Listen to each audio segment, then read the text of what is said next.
Iya Pak. Ya Pak. Nah, jadi ceritanya begini. Setelah kita itu makan, ya, setelah kita makan, hewan juga ya, sebagai contoh kita aja manusia, maka bahan-bahan makanan tadi pada akhirnya di usus 12 jari ya, usus 12 jari, itu sudah bisa diserap. Ya, jadi dari mukosa atau lapis bibirnya itu ada fili dan mikrofili yang nanti akan mencerap nutrien makanan, kemudian dia berpindah menuju ke kapiler, ya, kapiler. Nah, dari kapiler nanti masuk ke vena porta hepatica, kemudian cari makanan itu akan dibawa ke ingat ya. Jadi semua akan masuk ke hati. Nah, dalam hati makanan tadi akan berpindah dari sinusoid namanya, kapiler hati, sinusoid nanti berpindah menuju ke sel-sel hati. Di sini paham apa enggak? Ya, jadi sari-sarian dari usus nanti masuk ke sel hati. Jadi semuanya yang kecuali asam lemak itu masuk ke itu harus dipahami. Paham? Ada pertanyaan? Halo? Belum Pak. Belum Pak. Ada pertanyaan. Belum ada? Pak, saya ingin bertanya. Oke, silakan. Nama saya Akram, Pak. Berkaitan dengan sistem sirkulasi, jadi ketika seperti yang Bapak katakan bahwa di vena portal hepatica, nah terus nanti apakah dia nanti hubung dengan vena cava ini jantung dari vena portal hepatica itu? Oke, terima kasih. Ya, terima kasih Pak. Jadi pertama jalurnya itu dari usus masuk ke hati dulu, itu yang harus dicatat ya. Jadi semua makanan akan melewati vena porta hepatica. Porta itu artinya tempat masuk, porta, port itu ya, masuk hepatica. Hati. Oke, makanan racun, obatan. Nah, kemudian setelah di hati di metabolisme, ini yang akan saya bicarakan nanti, baru kemudian metabolisme itu, ya, makanan, obat-obatan, segala macam itu hati yang merasakan, yang berperan di dalam mengubah zat-zat toksik itu menjadi tidak toksik. Nah, ini masuk vena hepatica. Karena ada porta hepatica, sekarang masuk vena hepatica, itu nanti menuju ke vena cava. Jadi dari vena hepatica kembali ke jantung itu melalui vena cava inferior, kemudian nanti masuk ke atrium kanan dan begitu ya, paham ya, Mas Akram? Jadi nanti ya Pak, terima kasih. Setelah keluar dari hati namanya vena hepatica, menuju ke vena besar, vena cava posterior. Nanti kan ada yang dari atas itu yang bawah. Oke? Ada pertanyaan lain? Pak, terima kasih. Ada pertanyaan apa tidak? Belum ada Pak. Nah, jadi yang namanya metabolisme ya ya. Jadi ada dua proses. Yang pertama yaitu proses penyusunan. Jadi metabolisme itu ada dua, anabolisme, kemudian katabolisme. Yang ana itu untuk menyusun, sebagai contoh begini. Jadi kalau di sini protein, itu kan protein diserap dalam bentuk asam amino. Tidak ada yang berbentuk protein, jadi dalam bentuk unsurnya kecil-kecilnya itu. Jadi itu nanti dari kecil-kecil simple untuk menyusun yang kompleks. Itu namanya anabolisme. Sebaliknya dari asam amino nanti misalnya dipecah lagi ya menjadi sumber energi, itu namanya katabolisme. Nah, gimana prosesnya? Yaitu di dalam sel. Ya, jadi sari-sari makanan itu nanti akan didegradasi atau digunakan untuk menyusun itu di dalam sel. Itu namanya metabolisme. Nah, metabolisme itu tergantung bahannya. Ada metabolisme karbohidrat, ada metabolisme lemak, bahan obat, hormon, dan seterusnya. Nah, sekarang kita fokuskan ke protein. Ya. Jadi sebetulnya makanan, misalnya daging ayam atau telur, itu nanti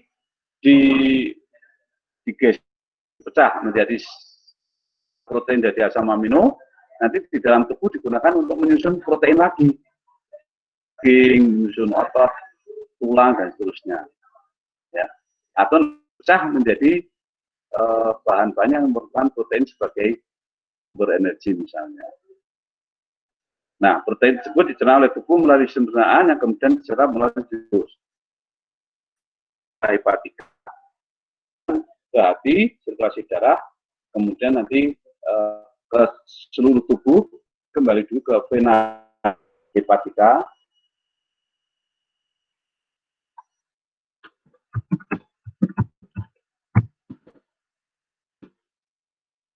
kemudian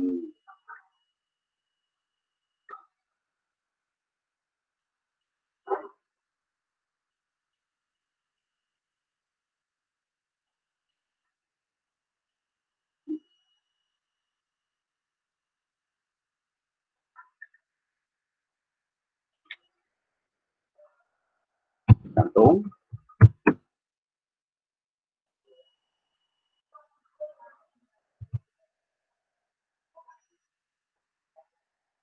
kemudian seluruh tubuh ya, seluruh jaringan tubuh. Paham ini ya? Tadi saya terangkan. Nah, kemudian protein ya, ini masuk ke hati, maka protein tadi akan dipecah diserap dalam bentuk amino ya. Jadi di sini asam amino. Nah, kemudian kalau asam amino di sel hati, kemudian dirubah menjadi protein interseluler atau protein fungsional lain, yaitu dengan mekanisme dari DNA. Ingat, DNA. Kemudian DNA mengalami transkripsi menjadi mRNA. mRNA menjadi asam amino ini berbagai macam ya, ada 20 jenis asam amino, nanti dirangkai lagi menjadi protein tubuh ya, protein tubuh yang nanti protein itu bisa protein fungsional misalnya hormon, untuk enzim, kemudian juga untuk pembentukan jaringan tubuh, otot, epitel, macam-macam, termasuk hemoglobin, imunoglobulin. Jadi peran protein itu sangat banyak, ya, sangat banyak. Gitu. Nah, ini prosesnya terjadi di dalam inti sel, kemudian nanti mRNA-nya itu akan menuju ke ribosom, ya, ribosom terjadi pensintesisan, sintesis protein yang kemudian nanti akan disimpan atau di packaging ya, diwadahi, dipak ya, dipak di nah, jadi di sini ada anabolisme dari protein atau asam amino. Nah, utama amino adalah untuk membentuk protein tubuh, ya, protein tubuh yang jenisnya banyak sekali. Tetapi pada kondisi tertentu, misalnya ada orang yang kekurangan energi, ya, jadi kondisi tertentu, maka asam amino itu akan berubah menjadi NH3, NH4 ini namanya amonia, kemudian ada asam keto, ya, asam keto. NH4, yang NH4 ini nanti akan dikeluarkan dalam bentuk amonia, ya, amonia ekspresi melalui urin bentuk amonia. Oke. Nah, yang asam keto ini nanti akan masuk ke siklus trikarboksilik aksid, ya, siklus Krebs. Jadi ini asam keto nanti berubah menjadi C2, asam ketonya itu, kemudian siklus Krebs. Nah, kemudian akan terjadi untuk sintesis glukosa baru, itu namanya gluconeogenesis, atau nanti untuk menghasilkan ATP. Jadi ada dua. Jadi nanti melalui DCA ini bisa digunakan untuk sintesis glukosa baru, atau namanya gluconeogenesis, atau nanti menjadi elektron, ya, FAD atau NADH2, FADH2, dan nanti akan menuju ke inner membrane dari mitokondria, kemudian dihasilkan ATP, CO2, dan H2O. Nah, artinya apa?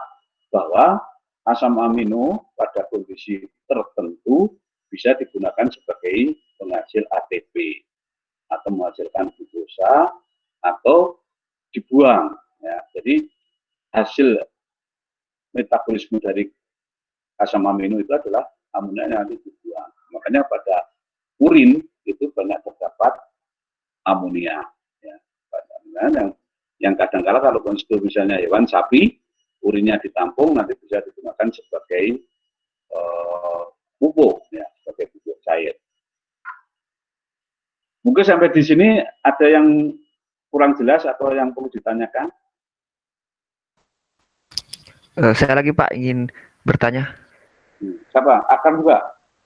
Iya Pak. Ya. Yang ini Pak yang ingin saya tanyakan, tapi apakah mungkin dijelaskan nanti ya? Karena saya sempat membaca bahwa pada hewan ternyata ada yang namanya zat-zat buangan bernitrogen. Tadi seperti yang Bapak jelaskan, misalnya seperti amonia. Kalau yang saya ketahui itu ada 3 jenis.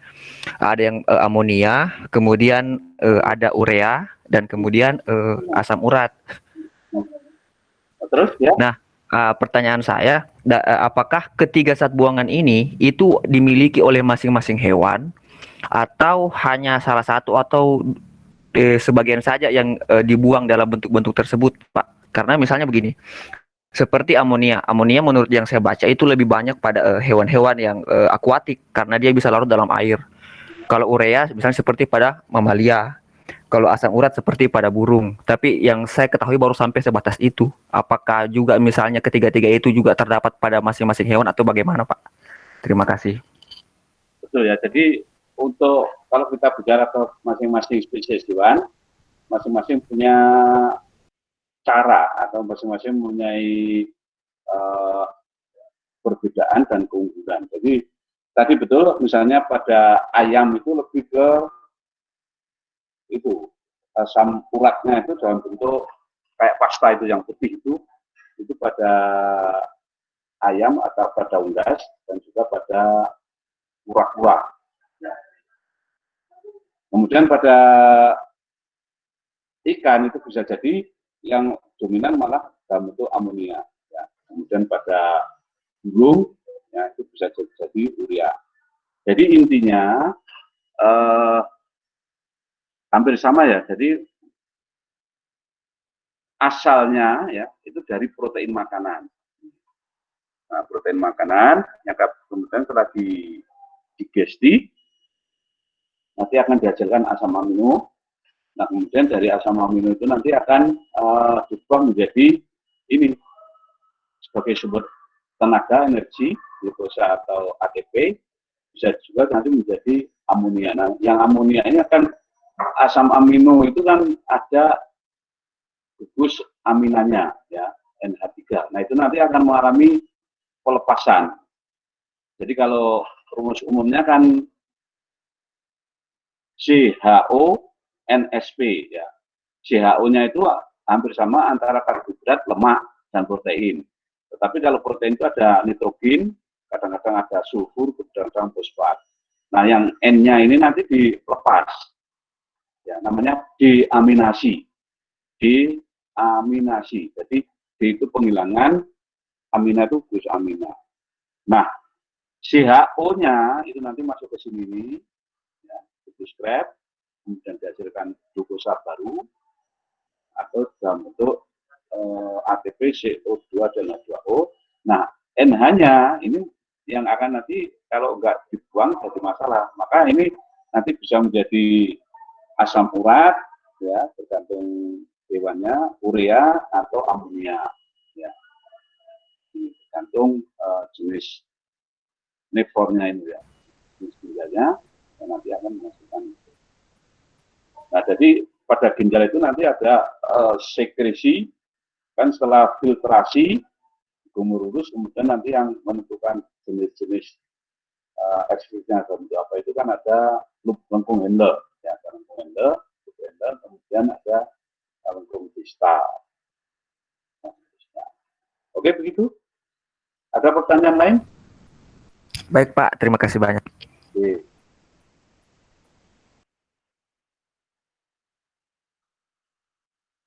Ada yang lain?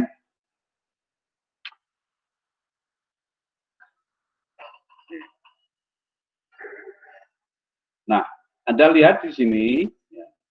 Jadi asam amino itu sudah banyak ya. Ada alanin, lisin, sistein, serin, treonin, yang nanti dari asam amino ini berubah menjadi C3 dulu, pirufat.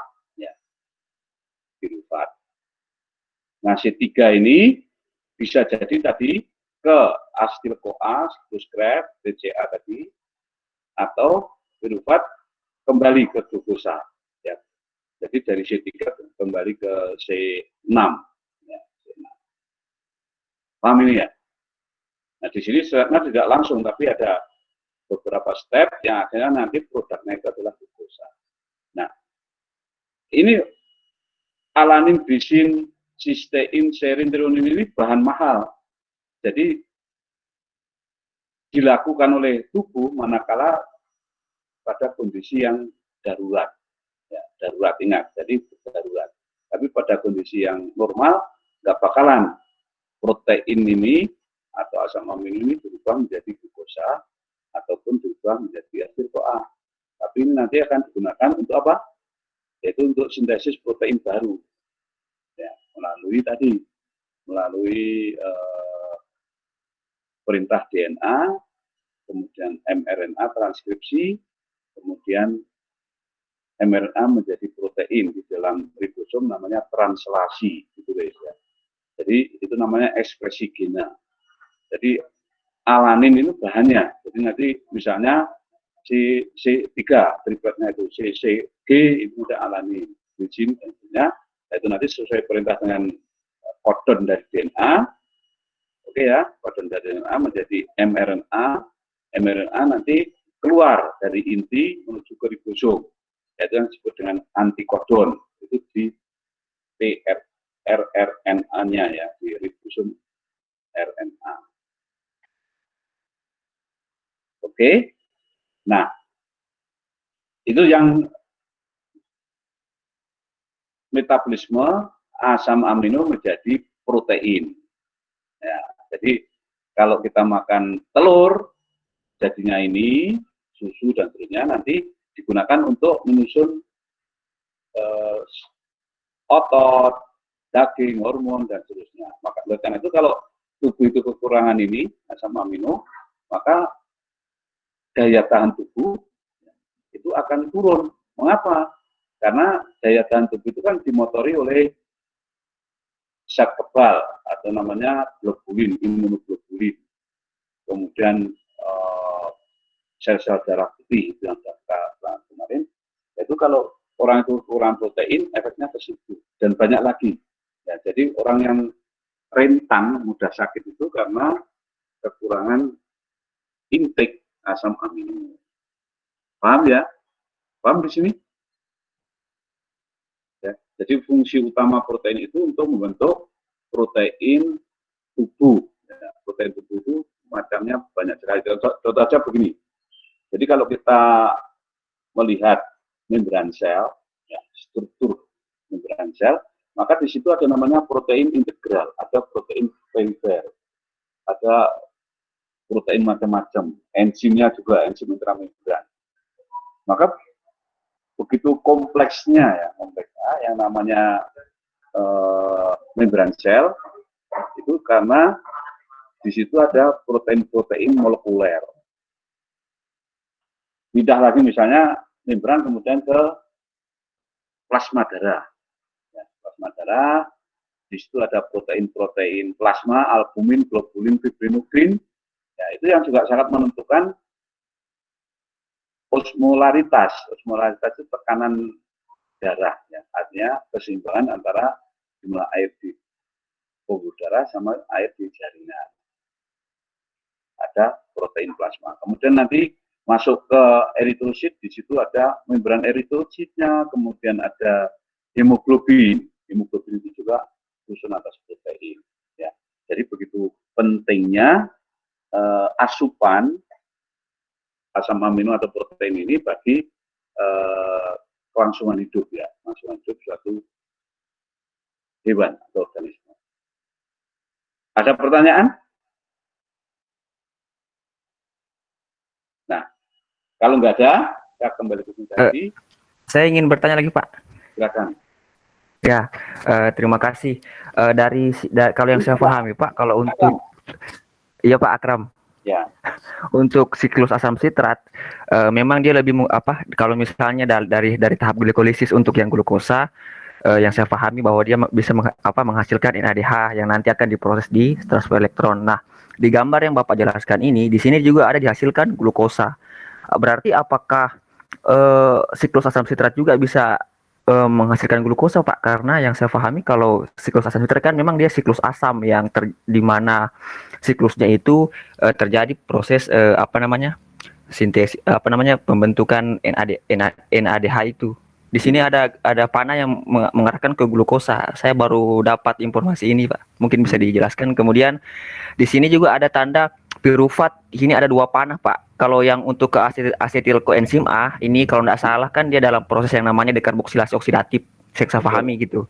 Nah, sedangkan di sini ada pirufat yang panah yang satu yang ke oksaloasetat. Ini di mana, Pak? Apakah dia apakah dia punya proses lain di situ atau bagaimana? Terima kasih, Pak. Mohon maaf saya banyak tanya karena cukup tertarik dengan yang seperti ini. Terima kasih. Yang betul seperti Anda itu, jadi sudah punya basic, ya. Artinya kan yang namanya belajar itu tidak harus mulai dari awal, karena Anda sudah memiliki dasar pengetahuan. Nah, jadi kembali ke ini semua, ini terjadi di dalam matrik mitokondria. Jadi konsep yang selama ini kan mitokondria itu sebagai tempat pemecahan glukosa menjadi ATP. Tapi ini yang saya tayangkan di sini itu ATP-nya ditutup dulu. Jadi di sini semuanya asam amino, ya, ada tutupan leusin. Di sini ada leusin dan seterusnya. Artinya apa? Jadi bahwa sebetulnya di dalam mitokondria itu terjadi proses transaminasi. Trans itu artinya perubahan dari asam amino satu menjadi asam amino lain, kemudian bisa jadi untuk menghasilkan ATP atau bisa jadi untuk menghasilkan glukosa. Nah, pertanyaan Anda tadi, betul, jadi pirufat C3 itu nanti bisa mengalami dekarboksilasi oksidatif, dekarboksilasi oksidatif, kemudian menembus membran mitokondria yang lipid bilayer, berdasarkan asetil-CoA ini kan dari C3 menjadi asetil-CoA itu C2, kemudian dia masuk ke siklus Krebs. Ya. suksinat, fumarat, dan seterusnya.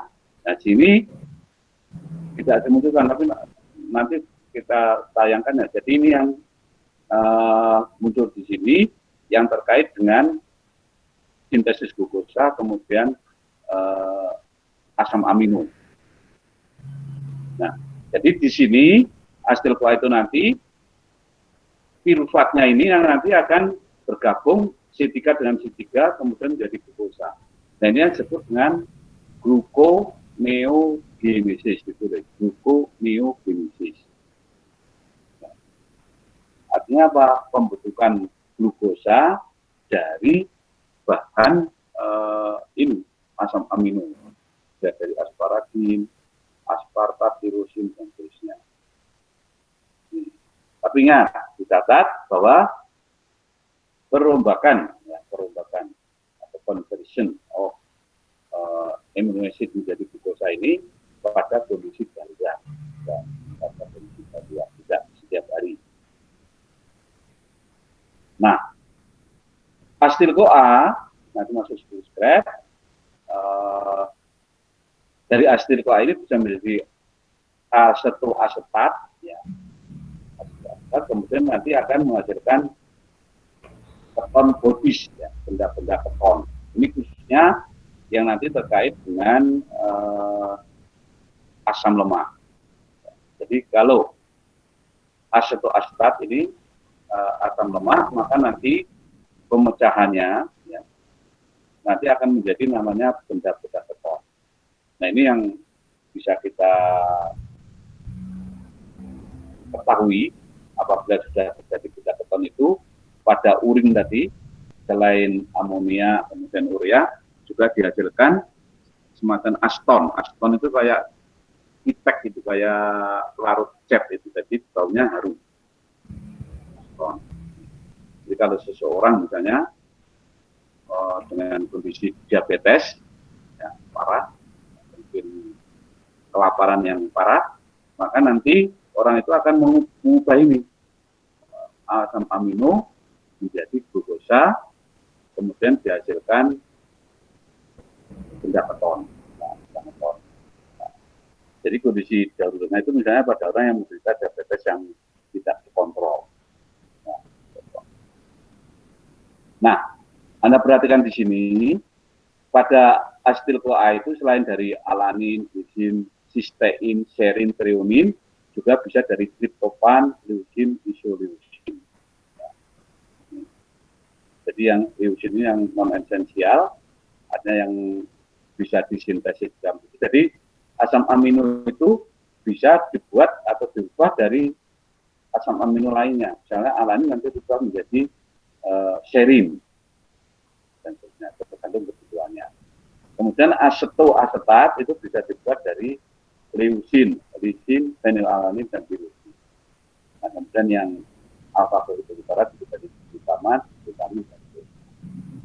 Nah, jadi informasi ini sebetulnya dari asam amino bisa diubah menjadi glukosa, bisa asam amino bisa diubah menjadi benda-benda keton, ya, atau bisa juga dari asam amino diubah menjadi asam amino lain. Oke? Begitu? Baik Pak, terima kasih. Ya. Masih ada pertanyaan lain?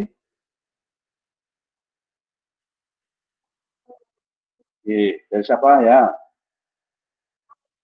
Ya, silakan maju.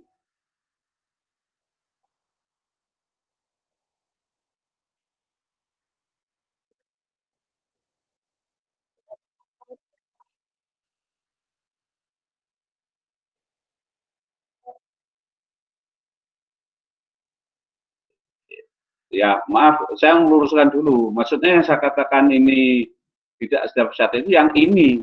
Jadi perubahan asam amino menjadi glukosa, perubahan asam amino menjadi keton bodies itu tidak setiap saat. Ini tidak normal. Ya. Tapi yang normal, siklus Krebs ini normal. Ya, jadi ada oksaloasetat, ada alfa ketobutarat, suksinat, fumarat. Ceritanya begini. Jadi ini kan misalnya begini. Jadi kita habis makan nasi, makan donat ya yang mahal, atau minum manis sama. Jadi kalau kita minum manis, kita makan nasi itu produknya sama. Yang kita dapat adalah apa? Glukosa. Oke ya. Nah, glukosa ini di dalam sel hati banyak sekali.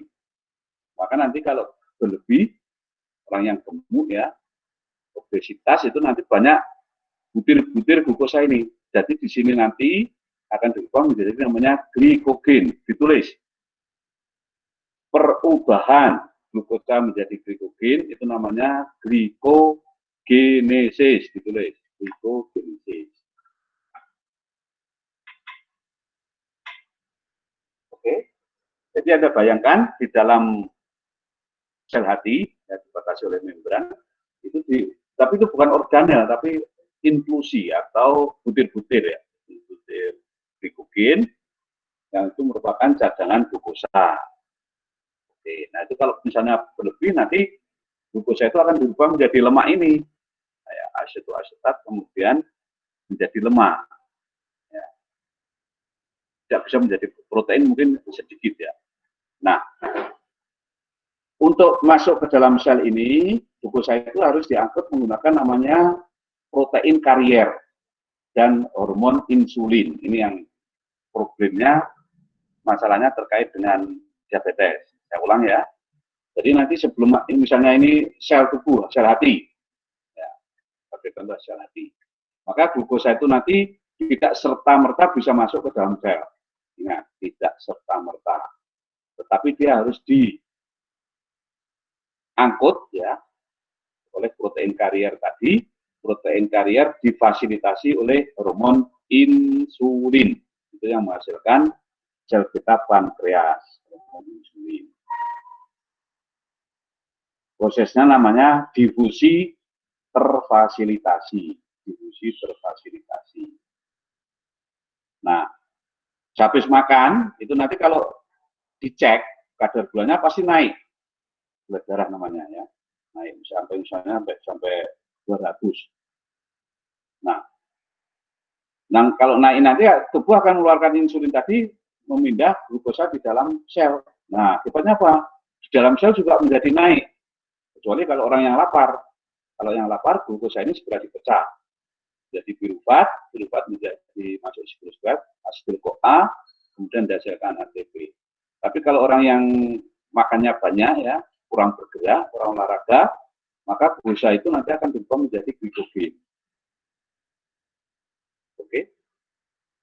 Nah, di situ melibatkan enzim-enzim, melibatkan hormon-hormon, maka protein tadi itu penting untuk proses perubahan glukosa menjadi glikogen. Ya. Oke, paham? Nah, perubahan glukosa menjadi glikogen itu disebut dengan anabolisme. Nah, perubahan glukosa menjadi glikogen itu anabolisme. Kalau perubahan glukosa menjadi pirufat itu namanya katabolisme. Kata. Jadi panahnya ini adalah anabolisme, ya, anabolisme. Tapi kalau panahnya ke sini itu katabolisme. Prosesnya panjang ya. Perubahan glukosa menjadi pirufat itu disebut dengan apa? Namanya apa? Glikolisis. Ini terjadi di sitoplasma. Jadi bukan di mitokondria tapi di sitoplasma. Nanti glukosa ya C6 berubah menjadi petosa, akhirnya menjadi C3 pirufat. Itu prosesnya panjang. Dari situ sudah dihasilkan ATP, ya, NADH, ya, hanya memerlukan dan juga menghasilkan. Jadi masih plus ya. Sampai di sini ada pertanyaan? Bisa dipahami?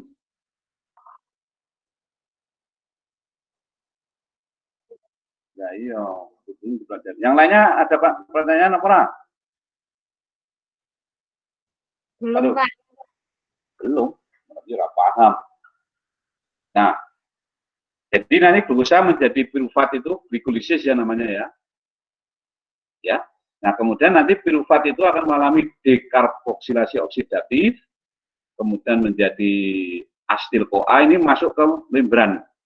dalam membran dari mitokondria. Jadi dia berpindah ke matriks. Jadi sitoplasma mitokondria itu namanya matrik. Nah, di situ juga banyak terdapat enzim-enzim yang sebetulnya bukan bunder gini, tapi itu prosesnya adalah proses siklik. Jadi jangan dibayangkan di mitokondria banyak bulatan-bulatan begini, bukan. Yaitu proses yang enzimatis yang akan mengubah, pertama mempertemukan asetil CoA C2 nanti menjadi ketobutarat oleh enzim lagi suksinat, enzim lagi fumarat, dan seterusnya. Ya. Nah, dengan perubahan-perubahan itu akan dihasilkan CO2, ya, dari CO2 juga dihasilkan elektron. Jadi yang terpenting dari 10 scrap itu dihasilkan elektron. Elektron itu apa? Yaitu FADH2 sama NADH. FADH2 sama NADH. Nah, elektron itu nggak ada manfaatnya di sini. Maka oleh mitokondria, di dalam mitokondria ya, dia akan ditransfer menuju ke membran dalam. Jadi antara membran luar dan membran dalam. Dari mitokondria itu namanya inner membrane, yang nanti FADH2 dan NADH itu akan diubah, ya, melepaskan ion hanya, elektronnya, kemudian nanti ketemu fosforilasi oksidatif, dihasilkan ATP. Nah, jadi proses pembentukan ATP dari glukosa, ini tanyakan sana ini lawannya. Yang ini, itu namanya katabolisme. Jadi panjang sekali katabolismenya. Tapi kenapa kok orang yang lapar minum teh panas yang manis, itu kemudian dia akan menjadi cepat pulih, karena ini adanya enzim-enzim ini. Jadi valin, metionin, segala macamnya akan menyusun enzim. Jadi enzim itu biokatalisator, artinya mempercepat perubahan suatu zat menjadi produk dengan melibatkan enzim. Ada pertanyaan?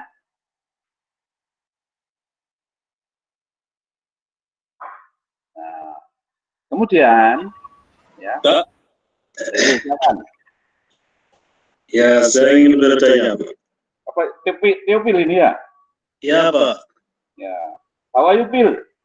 Yeah, I'm feeling good. I'm feeling good, but it's very hot. Okay. It's very hot. Ya, saya ingin bertanya, Pak, mengenai keberadaan protein atau karbohidrat dalam sel. Jika orang mengalami kegemukan atau obesitas, apakah itu yang berubah ukuran sel atau ada multiplikasi sel lebih? Karena berdasarkan penjelasan dari Bapak itu karbohidrat atau protein itu di dalam sel. Jadi orang yang gemuk ukuran sel lebih besar atau gimana, Pak? Oke, pertanyaan yang bagus ya. Excellent question. Begini, jadi di luar ini ya, ini glukosa, ini asam amino, masih ada satu lagi namanya asam lemak dan gliserol, namanya TG, trigliserida. Oke, bro? TG. Ya, lemak makanan.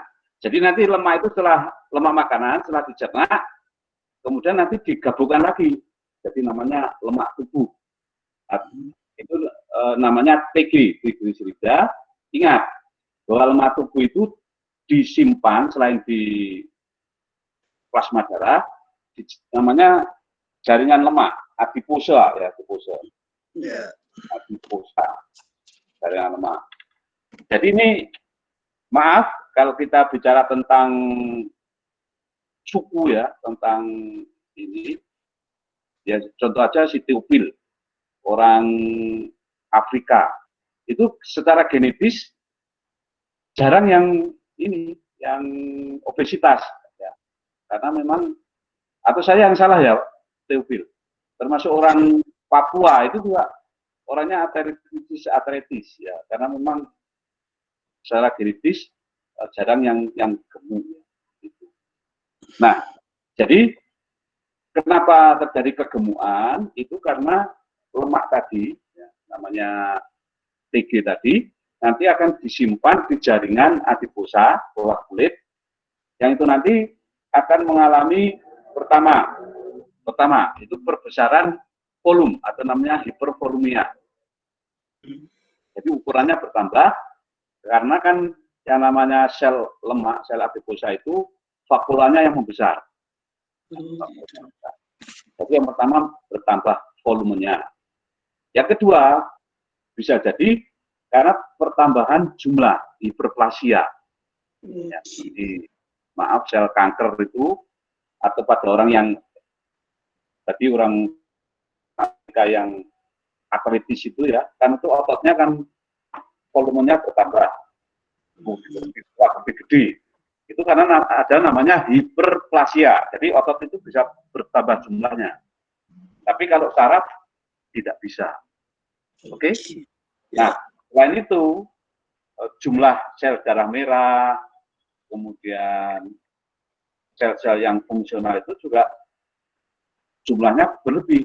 Jadi nanti kalau pada orang yang obesitas atau orang yang hiperaktivitas, nanti jumlah sel darah merahnya itu, hemoglobinnya itu berbeda dengan sel orang normal. Oh iya. Ya.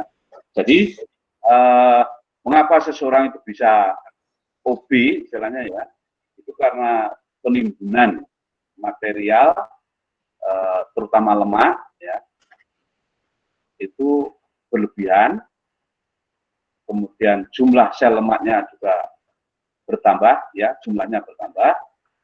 Nah, kemudian dia itu dari mana ya, jadi nanti glukosa ini kalau berlebih tadi kan disimpan jadi glikogen, itu kelebihannya nanti disimpan dalam bentuk lemak. Jadi orang yang kebanyakan makan karbo, ya, maka orang tadi itu akan banyak lemaknya. Ya, tidak harus. Tapi lemak sendiri itu juga akan disimpan menjadi lemak. Tapi ingat, lemak bisa diubah menjadi asil-CoA, menjadi energi. Protein bisa diubah menjadi asil-CoA, menjadi energi.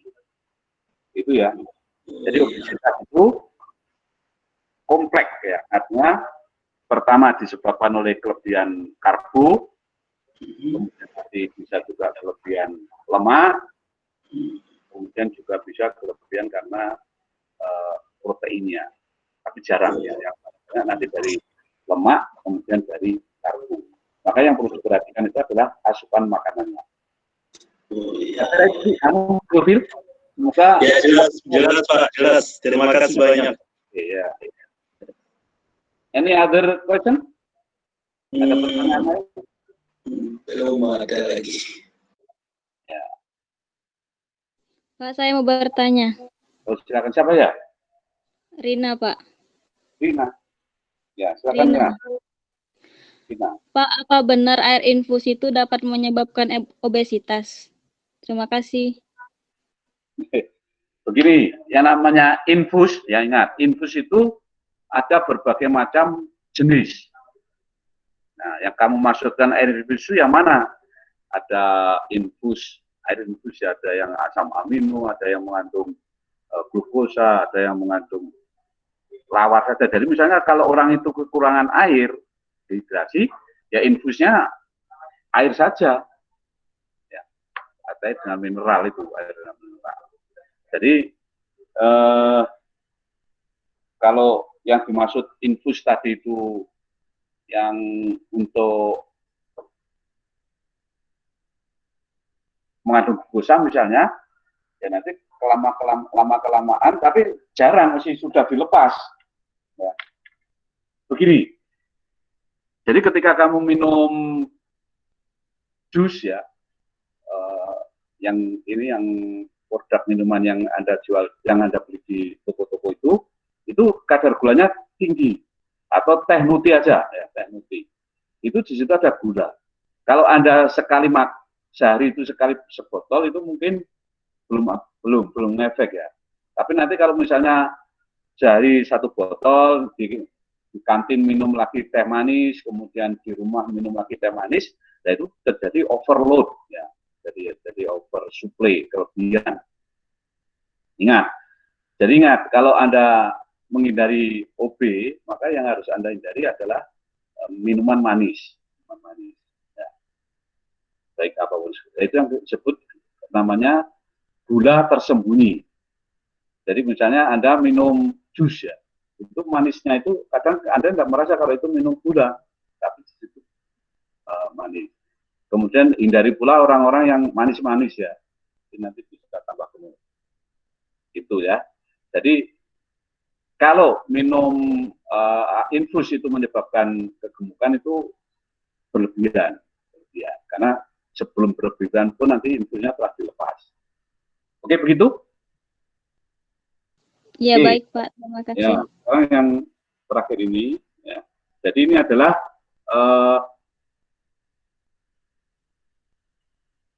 dari asetil CoA ya.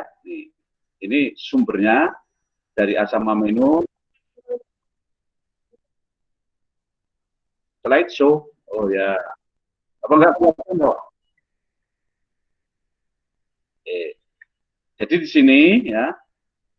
Anabolic formation of amino acid uses citric acid cycle intermediates as precursor. Ya, jadi ini adalah anabolisme. Jadi ini kan ada pembatas. Yang ini anabolisme, yang ini katabolisme. Ingat, anabolisme itu berarti apa? Penyusunan, bukan nyusul ya, tapi penyusunan. Anabolic formation dari asam amino dengan menggunakan siklus asam dikarboksilat ya, sebagai bahan bakunya. Ya, jadi pembentukan asam amino menggunakan siklus Krebs. Oke.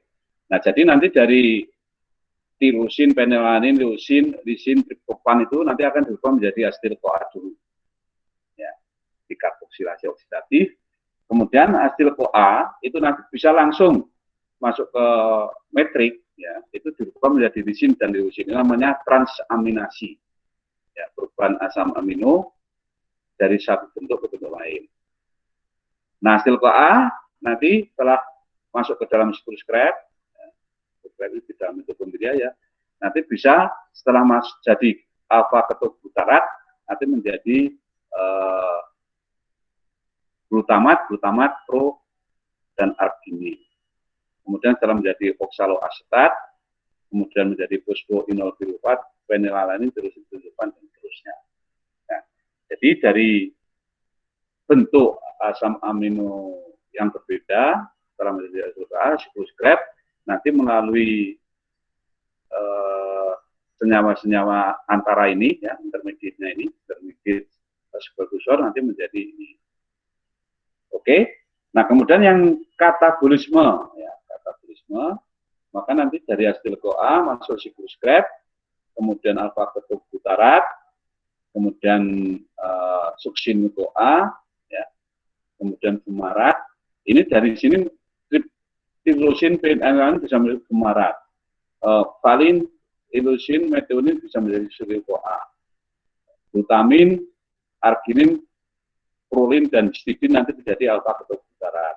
Nah, dari sini nanti akan dihasilkan tadi NADH, FADH, yang kemudian nanti akan masuk ke siklus Krebs. Masuk ke transport elektron. Nah, transport elektron. Paham ya? Jadi di sini dihasilkan energi, di sini dihasilkan asam amino lain. Makanya ini namanya catabolic breakdown. Apa yang di breakdown yaitu asam amino yang dihasilkan melalui siklus asam citrat intermediate. Paham apa enggak? Nah, selain itu ada dua jalur ya. Jadi yang nanti dari asetil CoA menjadi pirufat, pirufat itu bisa dibikin ya, atau disintesis dari triptofan, alanin, lisin, dan seterusnya. Tapi pirufat juga bisa dirubah menjadi alanin di sini. Nah, artinya apa? Bahwa di dalam mitokondria, ini di mitokondria ya. Nah, Siklus itu di dalam metrik metodologi itu terjadi proses yang luar biasa, remarkable. Gitu. Ya, di sini ada enzim, ada macam-macam, dan semuanya itu teratur. Jadi tubuh kita itu kalau kekurangan energi bisa minta bantuan ke asam amino. Itu tapi pada kondisi gawat ya, misalnya kita di kelaparan misalnya selama 40 hari itu masih ada yang hidup ya. Itu seperti itu. Misalnya di laut itu ya terapung-apung selama 10 hari itu masih bisa hidup kalau nggak minum air laut. Asal ada cewek di situ, semangat hidupnya masih tinggi. Kayak itu di Titanic itu kan, kenapa dia masih semangat hidup, karena ada ceweknya itu. Itu enzimnya itu. Ada pertanyaan lain? Halo? Saya Pak ingin bertanya lagi, Akram. Siapa ini? Akram lagi? Akram. Iya Pak. Iya, mohon konsep saya diuruskan Pak. Jadi begini, seperti yang Bapak jelaskan juga tadi, dan beberapa hal yang saya ketahui bahwa asam amino kan terbagi berdasarkan cara memperolehnya, ada yang esensial dan non esensial. Kalau tidak salah, kalau untuk yang esensial itu yang tidak bisa diproduksi oleh tubuh, yang harus kita peroleh dari sumber makanan. Mohon koreksi kalau saya keliru. Yang saya ingin tanyakan, berarti kalau yang non esensial itu bisa dibentuk oleh tubuh. Pertanyaan saya berarti kalau untuk yang non esensial dibentuknya dalam proses ini Pak, gitu? Ya, betul. Jadi konsep Anda benar. Jadi ada dua macam ya asam amino berdasarkan asal usul dan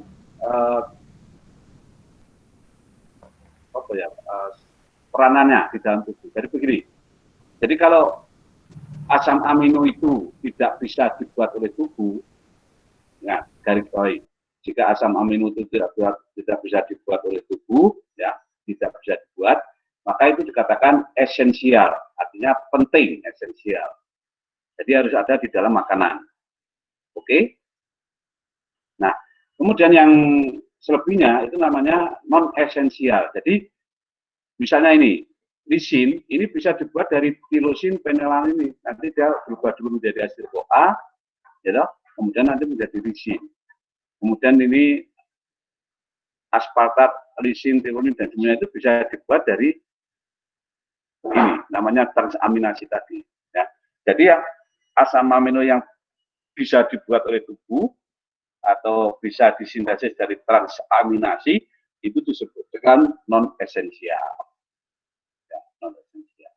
Jadi itu hanya berdasarkan keberadaannya, ya, yang ada atau bisa dibuat oleh tubuh itu namanya non esensial, yang tidak ada itu berarti esensial. Oke begitu ya, Mas Akram? Ya Pak, terima kasih. Kelihatannya untuk materi metabolisme cukup juga, dan ini masih banyak ditunggu mahasiswa ya, mohon maaf. Kita cukupkan sekian dulu. Bagaimana untuk kuliah sore hari ini pengganti? Ya. Besok kalau ada pertanyaan lagi bisa ditanyakan. Jadi metabolisme itu sebetulnya meliputi tadi metabolisme glukosa, kemudian metabolisme asam lemak, kemudian metabolisme protein. Ya, tadi secara keseluruhan sudah saya jelaskan, semoga dapat memberikan pencerahan. Oke, mohon maaf ya, saya akhiri dulu ya. Teofil? Iya Pak. Ya, Pak. Ya. Ya Pak, terima kasih. Ya, ditunggu mahasiswa. Assalamualaikum warahmatullahi wabarakatuh. Selamat sore. Waalaikumsalam. Waalaikumsalam warahmatullahi wabarakatuh. Ini nanti saya kirim ke Anda ya. Apa sudah ya? Sudah, Pak. Sudah ada Pak. Sudah Bapak kirimkan.